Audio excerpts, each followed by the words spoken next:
Hey everybody, this is Doug with Artfully Rogue.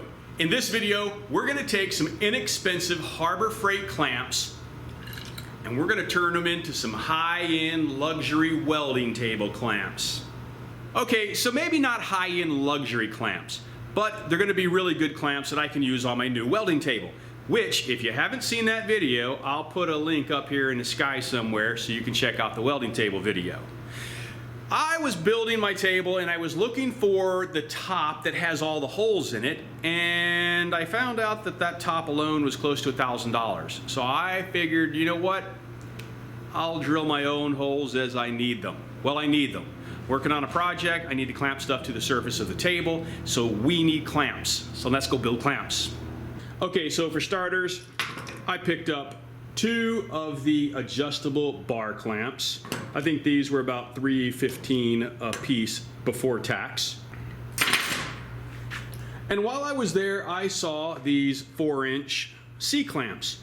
What was nice about these is they have a quick release.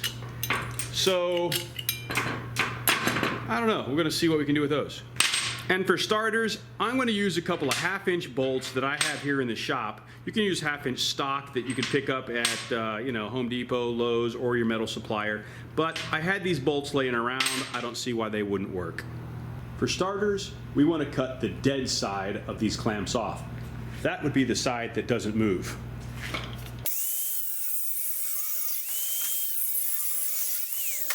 Okay, next, I want to remove some of the paint where I'm going to be welding. Then line up the freshly cut bar to the head of the bolt, making sure that everything's as level as possible. Get creative. Use whatever you need to get that done. And once everything's lined up, go ahead and weld it.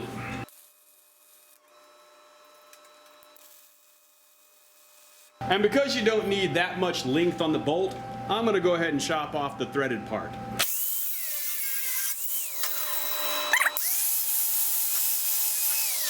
And then if you have a wire brush, clean up that weld area. Okay, let's put it to the test.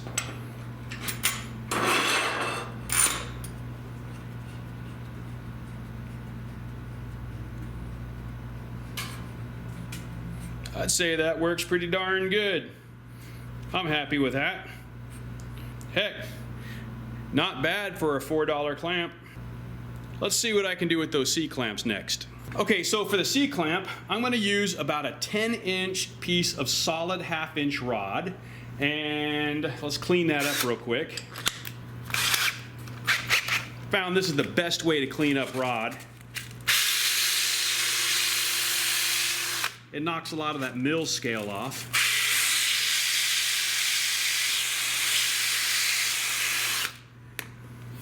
There we go.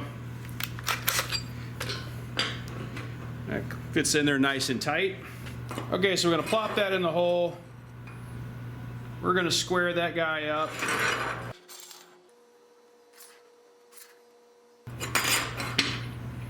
Take a 1/2-inch washer, drop that over there, and we're going to weld that.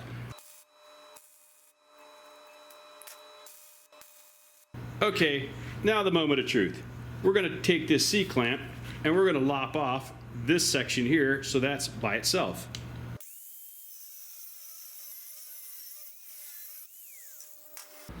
Okay, so I forgot to push the record button on part of this, but just to kind of bring you up to speed, I ended up getting a tube that has a 1/2-inch inside diameter, and to keep this from sliding up and down on the 1/2-inch rod, I put a T-nut, welded that into place, and then used an eye bolt to be able to lock that onto the 1/2-inch rod to keep it from sliding up and down.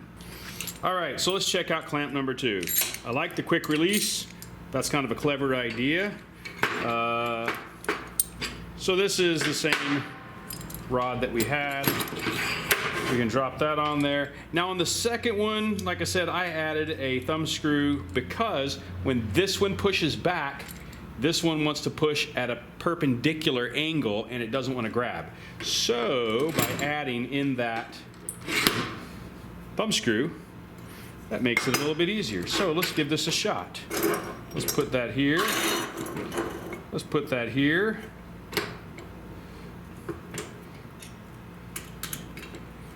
That one bites nicely. Quick release.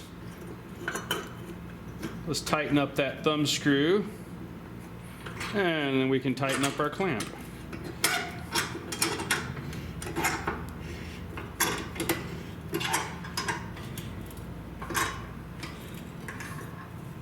Yeah, that actually is nice and solid.